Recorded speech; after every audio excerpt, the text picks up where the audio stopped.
ایک دو دن پہلے بہت اچھے کامنٹس کر رہی تھی کہ جی میں تو اپوزیشن کی بھی وزیر اعلیٰ ہوں اور میں تو سب کی وزیر اعلیٰ ہوں، لیکن آج اپوزیشن کی طرف سے اگر احتجاج ہوتا ہے تو اس کو ہم دیکھتے ہیں پوری پولیس فورس یوز کر کے سپریس کیا جاتا ہے، جیسے ابھی چودھری صاحب بھی بات کر رہے تھے، گرفتاریاں ہو رہی ہیں. تو یہ کس قسم کی سیاست ہے کہ آپ بالکل کسی مخالف کو کوئی سرگرمی سیاسی نہ کرنے دیں؟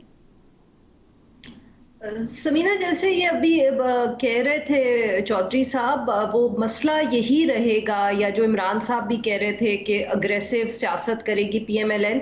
وہ اگریسو سیاست تو اب میرے خیال میں پاکستان تحریک انصاف کے خلاف ہی ہو سکتی ہے، اس کے علاوہ تو کوئی رہ نہیں گیا. تو اس کے علاوہ جس طرح یہ جیسے ذکر ہوا کہ اب بار بار وہی بات کرنی پڑے گی، بٹ انفارچونیٹلی جس طرح یہ پچھلے کچھ مہینے سال کے واقعات رہے ہیں، جس طرح اب الیکشنز ہوئے، پاکستان مسلم لیگ نواز پاور میں آئی، تو وہ ایک بہت ان کا جو اس وقت مینڈیٹ ہے بہت لمیٹڈ مینڈیٹ ہے، اس کے اندر میرے خیال میں فیصلے تو کہیں اور ہی ہوتے رہیں گے.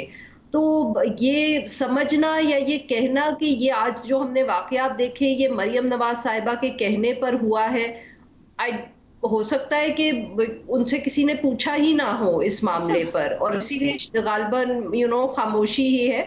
ہم پاکستان تحریک انصاف کے وقت میں بھی یہ دیکھتے رہے، بہت سے ایسے واقعات ہوئے جہاں ہم کہہ سکتے تھے، اس سے پہلے بھی، مگر اس وقت بھی ہوئے، اب بھی ہو رہے ہیں، کہ ان کو معلوم ہی نہیں ہوتا کہ حکومت کو کہ کس نے آرڈر دیا اور کیا ہو گیا. تو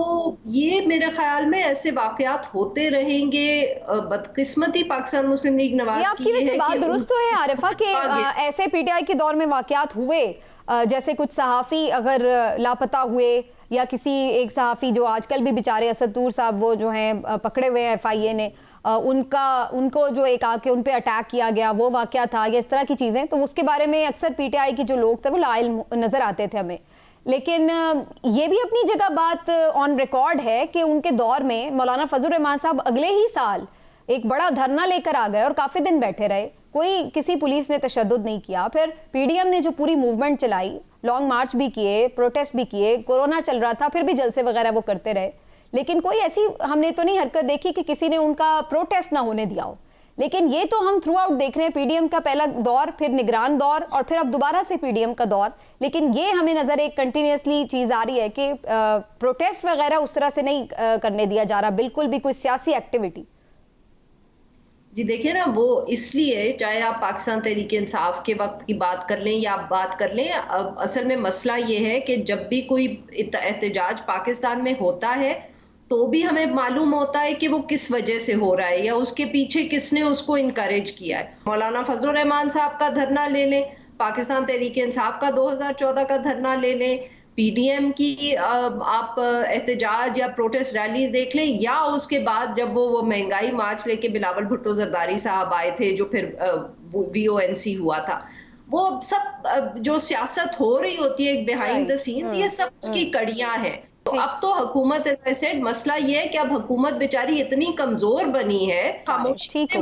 پی ایم ایل این کو برداشت کرنا پڑے گا، مطلب کہ وہ ان کے اوپر گرے گا اور ان کو ایکسیپٹ کرنا پڑے گا. عارفہ نور صاحبہ، آپ کی تو ان چیزوں کے اوپر کافی دسترس بھی ہے. ہاؤ ڈو یو سی کہ جو انٹرنیشنل ادارے ہیں ان کا جو کامنٹ ہے ان الیکشنز کے بارے میں، پھر آئی ایم ایف کو ایک پی ٹی آئی کی طرف سے بھی خط لکھا گیا ہے، وہ بھی اپنی جگہ موجود ہے. اوور آل جو ہم نے انٹرنیشنل میڈیا کی کوریج دیکھی ہے ان انتخابات کو لے کر کے، وہ بھی سب کے سامنے جو ہیڈ لائنز بنی ہیں.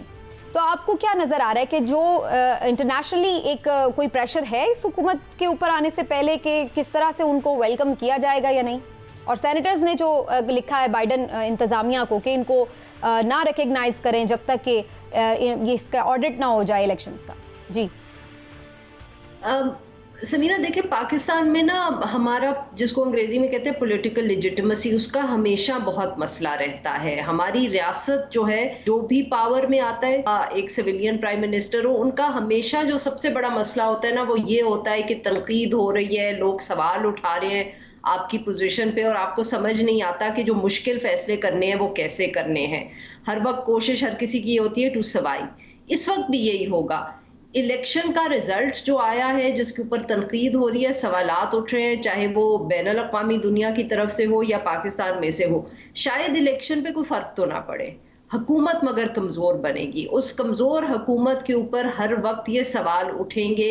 کہ اس کو یہاں ہونا چاہیے تھا کہ نہیں, کیا اس کے پاس مینڈیٹ ہے کہ نہیں, اور اس کا نقصان جو ہے وہ ملک پہ اس طرح ہوگا کہ یہ جو معیشت کی اس وقت حالت ہم دیکھ رہے ہیں یہ سنبھالی نہیں جائے گی. دیکھیں 2018 سے ہم یہ معاملہ دیکھ رہے ہیں. پہلے پاکستان تحریک انصاف کی حکومت آئی,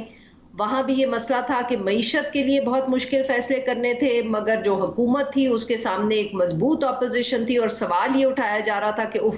آپ تو یہ فیصلے جو معیشت کے کر رہے ہیں, آپ کی مقبولیت کم ہو رہی ہے, آپ بائی الیکشنز ہار رہے ہیں. اس کے بعد پی ڈی ایم کی حکومت آئی اور یہی مسئلے رہے, اور اب یہ مسئلہ جو ہے معیشت کا وہ اور زیادہ خراب ہو چکا ہے.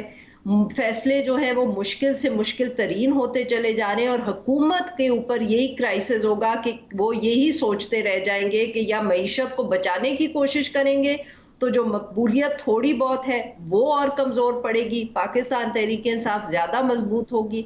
اور جو انویسٹمنٹ کی ایک ہم یہ خواہش لے کے اس ملک میں بیٹھے ہوئے ہیں نا کہ ادھر سے انویسٹمنٹ آ جائے گی, ادھر سے انویسٹمنٹ آ جائے گی, وہ انویسٹمنٹ کرنے والے بھی جب وہ یہ جو آرٹیکلز جن کا آپ نے ذکر کیا وہ ان کو پڑھ کے یہ سوچیں گے کہ پتہ نہیں بھائی اس حکومت نے 6 مہینے چلنا ہے, سال چلنا ہے, 2 سال چلنا ہے, اور اس کی وجہ سے وہ انویسٹمنٹ کرنے والا بھی 10 سال سوچے گا, باہر والا بھی, اور جو یہاں اس وقت ملک میں بیٹھا ہوا ہے جس کے پاس ابھی بھی کوئی 4 پیسے ہیں وہ بھی یہی سوچ رہا ہوگا کہ ایک طرف تو یہ انرجی کرائسس ہے, دوسری طرف سٹیبلٹی نظر نہیں آ رہی, باہر اگر کسی طریقے سے پیسے لے جا سکتے ہو تو لے جاؤ. سو یہ جو ہماری پولیٹیکل لیجیٹیمیسی کا مسئلہ ہے نا, اس سے فرق تو کوئی نہیں پڑے گا, مگر جو معیشت ہے یہ مجھے بہتر ہوتی. بالکل ٹھیک.